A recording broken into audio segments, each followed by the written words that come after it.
Welcome back to The Lead. I'm Jake Tapper.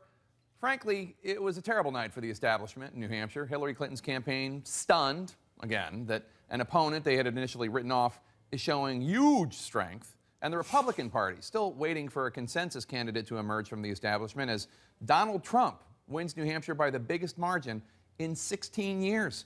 Joining me now to talk about yesterday's results and the path forward, CNN's political commentators Patty Sleaze-Doyle and Kevin Madden. First off, guys, I want to play a little sound from Jamie Gangel. She just interviewed the surprise second-place finisher in last night's contest, John Kasich, governor of Ohio. Here's what he said, finding a target on his back after his big night. South Carolina, some of these other states, the attack ads are already on the air. Are you going to hit back? Well, I'm not going to sit there and be a marshmallow or some kind of a pin cushion. People just pound me. I mean, where I come from, the blue-collar town that I come from, if you came in and beat our football team, we just broke all the windows on your bus. I mean, that's just a joke, by the way. But, I mean, the fact is, I'm not going to just sit there and let somebody pound on me. But, and I can't predict exactly what the future is, but I believe that this message of we're Americans before we're Republicans and Democrats, these problems that we have can be solved, that we can get the shine back in America, leave no one behind. I just think these are very important messages, more than me spending my time being negative about somebody else. Kevin. Yeah. South Carolina politics is a rough thing. They don't play pretty down there. Is what Kasich is selling is anyone going to buy it down there? Can you be sunny and optimistic and talk about bringing people together? He can, but he's going to have to really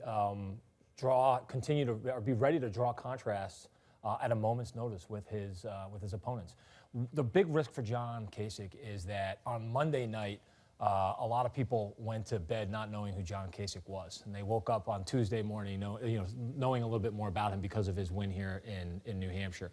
And the risk is that so many of his opponents are going to try and define John Kasich in the eyes of South Carolina voters or any of these other states before he will, and the race is now on. And anytime they try to introduce that negative information, he's going to have to fight back with reckless abandon. And so when he told the story there about his McKees Rocks roots, and there's a lot of glass on the ground, ideally, if he comes out with a much better position down in South Carolina, there will still be a lot of glass on the ground because he'll have fought back.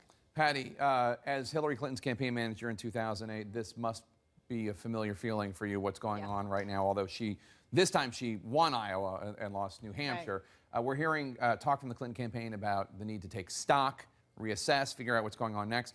Yeah. Former Obama advisor David Axelrod tweeted after these stories started coming out, when the exact same problems crop up in separate campaigns with different staff, at what point do the principals say, hey, maybe it's us? A tough commentary from David Axelrod, basically saying, hey, the problem isn't the staff, the problem might be the Clintons. Is that fair? Look, I think they definitely had a very hard night last night. It was a rough night. She lost across the board. She lost women. She lost blue-collar workers. She lost young people. Just for 1 second, she lost women. Yeah. Think about that. She lost women. Yeah. So, of course, there's going to be taking stock. Of course, there's going to be reassessing. If I were the Clinton campaign, I'd be worried about two things right now. Bernie Sanders' appeal to young voters, because if he can appeal to young women voters, he can appeal to young Hispanic voters and young African-American voters. And I'd be mostly concerned about his ability to raise money. Apparently he raised $5 million yesterday, or today. And that's a concern. Kevin, Marco Rubio gave a very unusual speech last night, basically blaming himself for the fifth place finish, talking about his panned performance at the debate. I guess the big question is, should he have done that Sunday morning instead of Tuesday night? Could it have made a difference? Yeah, I think the most important thing that he could have done last night, ideally, it's the period at the end of the sentence, that now he'll put that in his past and start to move on. I think the problem that they had in that intervening 48 hours after the debate was that they offered a new version of the same mistake that they made during the debate, that he made during the debate. And that caused a sort of negative information flow with voters, and it just caused the media to sort of obsess over it. And this has to be his exclamation point now, all right? He has to end put this in his rearview mirror and really move forward and start to talk more about this race as a contest for the future. Marco Rubio does his best as a candidate when he is putting himself forward to voters as the best way to draw a contrast with the past, whether it's the 8 years of the Obama administration or having somebody like Jeb Hillary Bush, Clinton or Jeb Bush, who's been associated with the last 25 years in American politics. So I think that let's hope that, I think if you're a Marco Rubio supporter right now, you're hoping that that was the last we've heard of him talking about the debate on Saturday night and start fresh. Kevin Madden, Patty Solis Doyle, thank you so much. Really appreciate it.